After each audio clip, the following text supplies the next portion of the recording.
Hey, Pastor Steve Waldron. I hope you're having a great day or night in Jesus. Thank you so much for being with us. We're in lesson 65 of a journey, a verse-by-verse look at the book of Proverbs, this didactic wisdom, so much of it. Compare, contrast, learning through experience, observation. And we're in Proverbs 22, verse 23.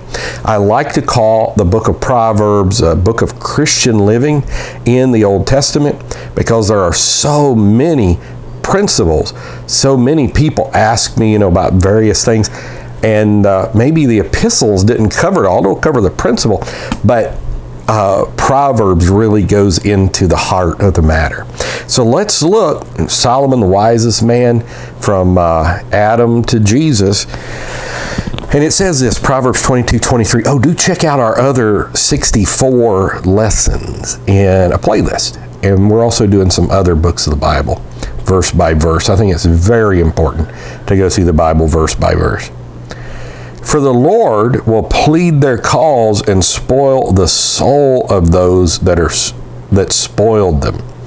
And so this is talking about the poor. If we go back to verse 22, rob not the poor because he is poor, neither oppress the afflicted in the gate. You'd be amazed at how governments sometimes do take advantage of the poor. The rich can have some influence many times in governments.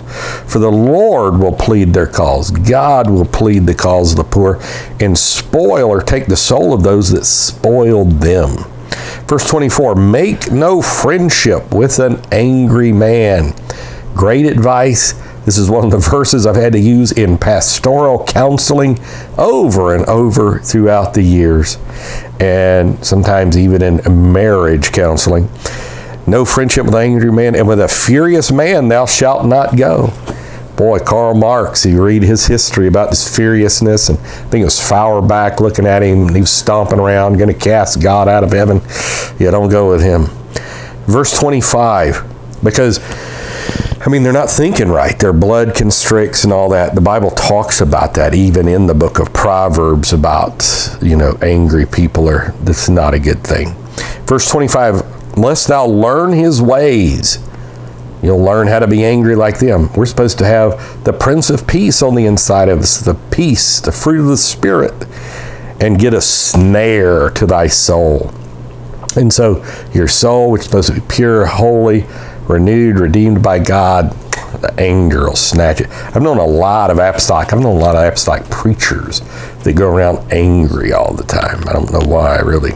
Verse 26, be not thou one of them that strike hands, that means shake hands, or of them that are sureties for debts. That's co-signing. He said, don't make deals and co-sign, put your name to stuff. If thou hast nothing to pay, be ready to lose it if you co-sign. How many of you have had that experience? Why should he take away thy bed from under thee? Because, I'm good for it, Pastor. I'm good for it. Yeah, nope. Verse 28, we always say, if it's your family, your child, maybe, but yeah, watch it. Verse 28, remove not the ancient landmark. How many people do that?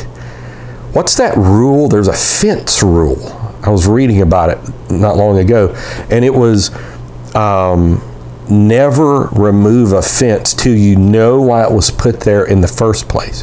And once you find out why it was there in the first place, if you still feel the need to move it, then move it. The landmark, the boundary which thy fathers have set. There was a reason. They weren't just mean people. Verse 29, seest thou a man diligent in his business? Just work hard every day. Keep the books good. He shall stand before kings. He shall not stand before mean men. That means average, like the mean, the golden mean. Average men. Diligent in your business. So be diligent in your business. Now we come to chapter 23. When thou sittest to eat with a ruler, consider diligently, there's that word again, what is before thee. This is famous people. Sister Waldron, I haven't ate much with famous people. I remember Christian book selling week with Al Green one time, but I don't know how famous he is. Most of you probably don't know who that is. Verse 2, put a knife to thy throat if thou be a man given to appetite. Because you don't want to sit there, you're with, presidents and kings. Yeah, just be not desirous of his dainties. Ooh, I have one of those. Ooh, give me that. Ooh, yes, give me the caviar. For they are deceitful meat. Now, verse 4 is one of the hardest scriptures, even for apostolic preachers that I know that are bivocational, most of them, to do. Labor not to be rich. Cease from thine own wisdom. Labor not to be rich.